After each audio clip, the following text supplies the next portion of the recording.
네, 안녕하십니까. 대림대 김필수입니다. 오늘 주제는요, 바로 배터리입니다. 이 배터리의 흐름이 어떻게 되느냐가 미래 전기차의 흐름을 좌우한다고 해도 과언이 아닐 정도입니다.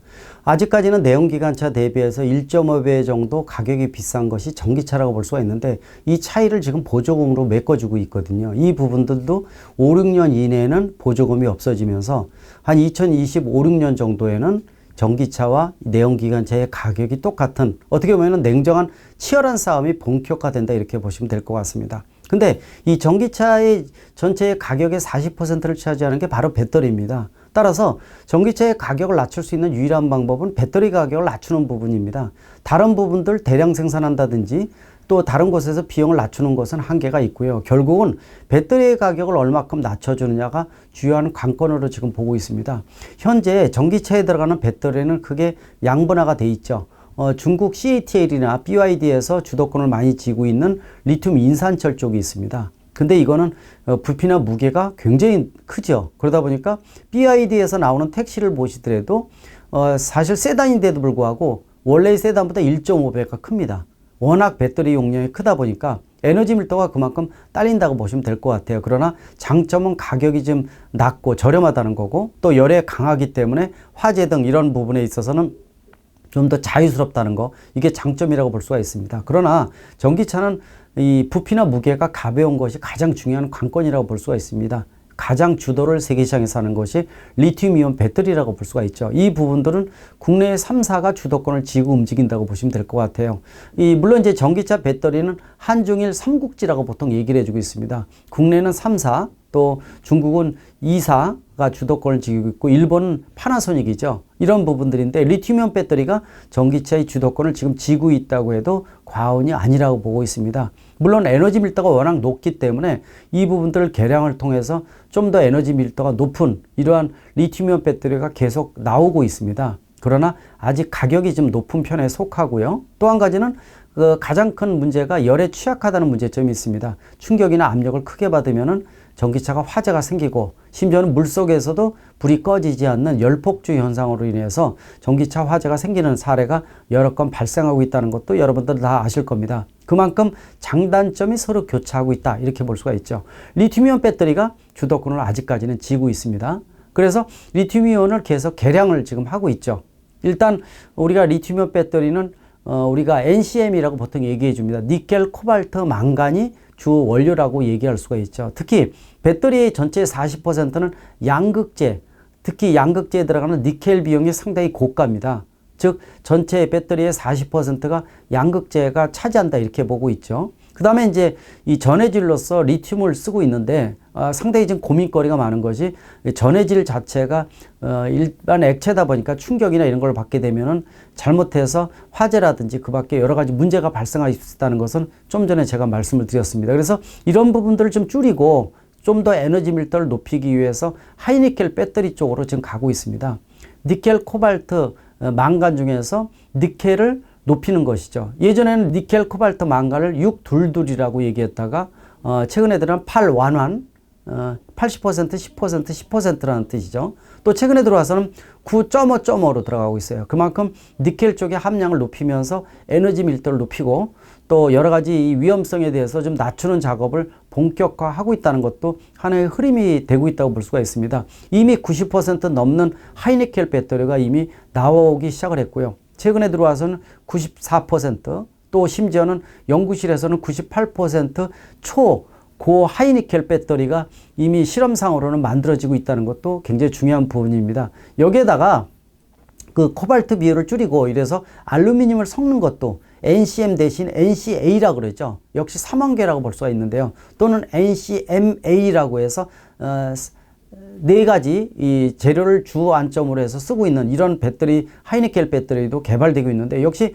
대한민국의 3사가 이 주도권을 쥐면서 많이 움직인다고 보시면 좋을 것 같습니다. 역시 LG 에너지 솔루션, SK 이노베이션, 삼성 SDI라고 보시면 될 것 같습니다. 최근에 또 글로벌 시장 공략을 통해서 미국과의 합작 생산을, 공장을 지금 만들고 있다는 것도 여러분들 다 아실 겁니다.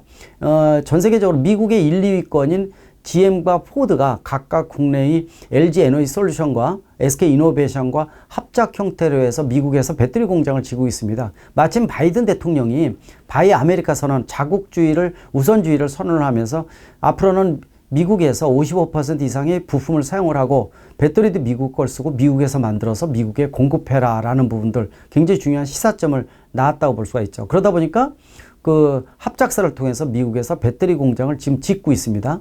아마 이게 완공이 본격화돼서 제대로 된다면 지금까지는 테슬라를 중심으로 해서 미국에서 사용되는 배터리의 70~80%를 파나소닉이 주도권을 쥐었다 이렇게 보고 있었죠. 그러나 이 공장이 준공이 돼서 아마 본격적으로 배터리가 공급이 된다면 우리나라의 배터리 3사가 미국에 사용하는 배터리의 70~80%를 석관할 날도 멀지 않았다고 보고 있습니다. 아직까지는 삼성 SDI가 미국에서 배터리 공장을 아직까지는 시작을 못하고 있는 게 유일하다고 볼 수가 있죠. 물론 최근에 들어와서 스텔란티스라든지 또 미국의 스타트업과 같이 합작 생산을 하면서 미국에서 배터리 공장을 짓겠다라는 부분이 있는데 제가 보기에는 적어도 올해 안에 이 삼성 SDI도 미국에서 공장을 짓겠다고 선언하는 날이 올해 안에 나오지 않을까 이렇게 기대를 할 수가 있습니다. 그렇게 된다면은 세계의 중심이라고 볼 수 있는 미국 시장에서 국내 배터리 3사의 공장이 미국 공장이 존재한다 이렇게 보고 있죠. 역시 이렇게 하이니켈을 중심으로 해서 리튬이온 배터리가 주안점을 지고 전기차를 주도한다 이렇게 보고 있지만은 꿈의 배터리라고 얘기하는 전고체 배터리도 지금 본격적으로 모든 배터리사들이 연구하고 있다고 해도 과언이 아니라고 볼 수가 있습니다. 그만큼 전고체 배터리는 뭡니까? 모든 전해질까지 고체가 돼서 전체 고체라는 뜻을 가지고 있어요. All Solid State라고 배터리라고 얘기를 해주고 있죠. 그만큼 안정성이 뛰어나다는 겁니다. 아까 리튬이온 배터리의 화재 위험성이나 이런 것들을 근본적으로 없애고 또 에너지 밀도를 훨씬 더 높일 수가 있습니다. 보통 한번 충전시켜서 600km 이상을 주행하는 것이 기본적이라고 볼 수가 있죠. 자, 근데 최근에 며칠 전에 도요타에서 이 프로토타입의 전고체 배터리 차량을 시장에 내놨습니다. 이 모습이 전 세계 타전이 되면서 배터리 시장이 출렁거릴 정도로 얘기가 많았었죠. 물론 도요타 하게 되면은 아직까지는 하이브리드 자동차에 올인하고 있고 전기차 자체는 지금 뒤져 있습니다. 사실 우리나라 현대차 그룹 같이 아이오닉 5나 EV6 또 앞으로는 제네시스 GV60 같은 모델은 세계 최고의 수준의 모델이라고 보셔도 좋을 것 같아요. 어떤 곳에 내놔도 대박이 날 만큼 완성도가 뛰어납니다. 이런 완성도를 갖고 있는 도요타 같은 일본사들의 전기차는 아직은 없습니다. 그러나 도요타가 하이브리드 자동차에 올인하고 있지만은 미래 모빌리티를 준비하기 위해서 가장 빨리 준비했던 것이 바로 전고체 배터리입니다. 전고체 배터리는 아시겠지만은 에너지 밀도 또 안정도 이런 측면에서 꿈의 배터리다 이렇게 얘기를 하고 있죠. 이 배터리가 대량 생산으로 경제적으로 나오게 된다면 세계 전기차 시장을 주도할 수 있는 게임 체인저급 기술이라고 보시면 좋을 것 같습니다. 그것을 도요타가 알고 있기 때문에 이번에 프로토타입을 통해서 시장에 선을 보이면서 우리가 주도하고 있다라는 그림을 보여줬죠. 그러나 세세한 부분들은 아직 나오질 않았습니다. 뭐 어디다 공장을 짓겠다, 또 수준이 어느 정도다, 또 몇 년 이에 완전한 양산형으로 나오겠다. 이런 것들은 아직까지는 2025, 6년 이렇게 얘기를 하고 있지만은요, 좀 불확실한 부분들이 아직 있다는 거죠. 그만큼 전고체 배터리는요, 지난 20여 년 동안 전 세계 배터리사에서 연구를 집중적으로 하고 있지만은 쉽지가 않다는 겁니다.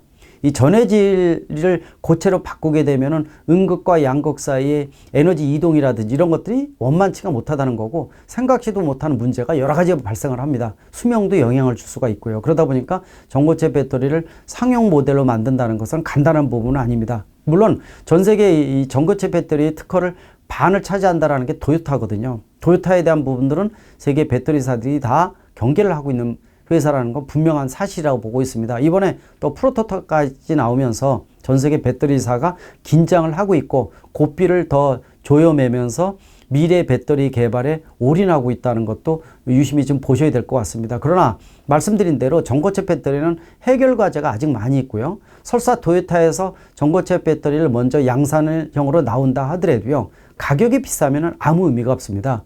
그림의 떡이라는 얘기죠. 일단 차에 들어가는 배터리는요, 가격이 지금보다도 리튬이온 배터리보다도 한 40% 이상은 떨어져야 된다 이렇게 보고 있습니다. 지금이 현재 리튬이온 배터리가 킬로와트당 120~130달러 정도가 되거든요. 이거를 최소한 $70~80 수준까지 낮춰야지만 실제로 내연기관차하고 완벽하게 싸울 수가 있습니다. 물론 리튬 인산철은 가격이 $100 미만으로 떨어져서 경쟁력을 갖췄다 이렇게 얘기를 하고 있지만은 에너지 밀도가 떨어지기 때문에요. 그만큼 1.45배 정도 양이 더 들어가야 됩니다. 그러니까 그만큼 경쟁력이 떨어진다는 얘기죠.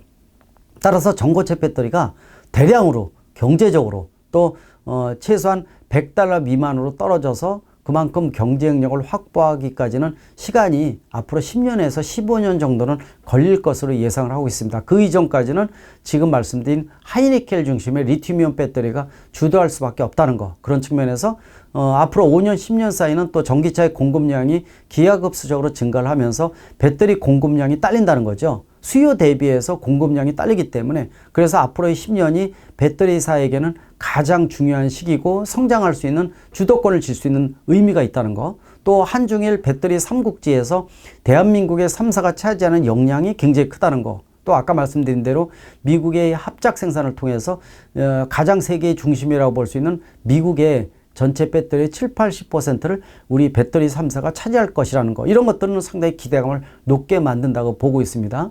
물론 여러분들 투자자 입장에서는 전고체 배터리에 대한 가능성 보고 국내의 스타트업이나 이런 것들을 연구하고 또 투자를 한다 이렇게도 보고 있지만은요. 단순하게 나오는 하나 가지고 판단하기는 쉽지는 않습니다. 다시 말씀드리면은 대량으로 경제적으로 나오는 것은 나중 얘기거든요. 쉽지 않다는 겁니다. 전고체 배터리가 화두고 또 꿈의 배터리라고 얘기를 하지만은 아직까지는 리튬이온 배터리가 주도권을 쥐고 있고요. 또 하이니켈 배터리가 그 주안점이라는 거. 또 이 하이니켈 측면에서 90, 95, 98 뭐 이런 식으로 이 얼마큼 올인해 주느냐 그러면서도 에너지 밀도를 높이면서 안정도를 좀 더 안정화시켜주는 이런 배터리가 당분간 주도할 것으로 지금 보고 있습니다. 앞으로 배터리의 변화가 전기차의 변화이고요. 또 전기차에다가 자율주행을 집어넣은 자율주행 전기차에 대한 것들도 중심이 되니까 한번 참조하시기 바라고요. 예전에도 이 시간을 통해서 제가 한번 말씀을 드렸었죠. 애플카가 아마 올해 내로 수면 위로 올라오는데 원래 애플카를 재작년에 선언을 할 때 리튬 인산철을 기반으로 하는 모노셀 형태의 리튬 인산철을 얘기를 했었죠. 인산철이라는 것은 말씀드린 대로 중국의 BYD나 CATL이 주도권을 쥐고 있는데 처음에는요 애플이 이러한 중국 회사들하고 접촉을 많이 했었어요. 그러나 이 미중 간의 경제 갈등이 트럼프보다 더 심화되는 것이 바이든 대통령이죠. 그러다 보니까 중국의 어떤 기술에 대한 것들 또 경제적인 모델에 대한 것들이 굉장히 터부시 되다 보니까 중국하고 대규모 협약을 맺는 것에 대한 부담이 미국 기업들은 있다고 볼 수가 있어요. 그러다 보니까 애플이 이러한 CATL이나 BYD의 접촉을 금하고 최근에 국내를 방문을 해서 SK라든지 LG전자하고 접촉을 하면서 접촉 빈도를 높이고 있고요. 또 현대차 같은 경우에도 이 애플의 아이폰에 들어가는 여러 가지 그 디지털 키라 그랬죠. 이런 것들도 공동 개발하면서 기술에 대한 공유를 한다는 것도 굉장히 중요한 시사점이 있다 이런 말씀을 드렸는데 그만큼 축이 대한민국으로 많이 넘어오기 시작했다는 것도 앞으로 배터리사의 가능성 또 현대차 그룹의 가능성 이런 부분들을 차지하는 부분이 아닌가 이렇게 보고 있습니다. 여러분들이 지금 말씀드린 이러한 여러 가지 말씀을 참조를 해서 배터리사의 가능성 중기 장기적인 측면에서 주도를 하시면 더 좋을 것 같습니다. 물론 전고체 배터리 쪽으로 가게 되면은 이 자동차 제작사마다 내재화를 선언을 하고 있습니다. 이미 테슬라, 폭스바겐 또 GM도 마찬가지고요. 현대차 입장에서는 아직 선언을 하지는 않았지만은 아마 전고체 배터리 쪽으로 가면은 전문가 이미 도입을 하고 있거든요. 그런 측면에서 내재화에 대한 것들도 자동차 제작사에서 상당히 고민하고 있다는 것도 앞으로 배터리사와 자동차 제작사의 협약도 그렇지만은 치열한 경쟁도 예상을 할 수 있다는 거. 이것도 한번 미래에 대해서 참조하시면 좋을 것 같습니다. 그런 측면에서 아직도 리튬이온 배터리가 주도권을 쥐고 있다는 거. 그러나 전고체 배터리에 대한 가능성은 항상 열려 있다는 거. 이 부분도 한번 참조하시면 좋을 것 같습니다. 고맙습니다.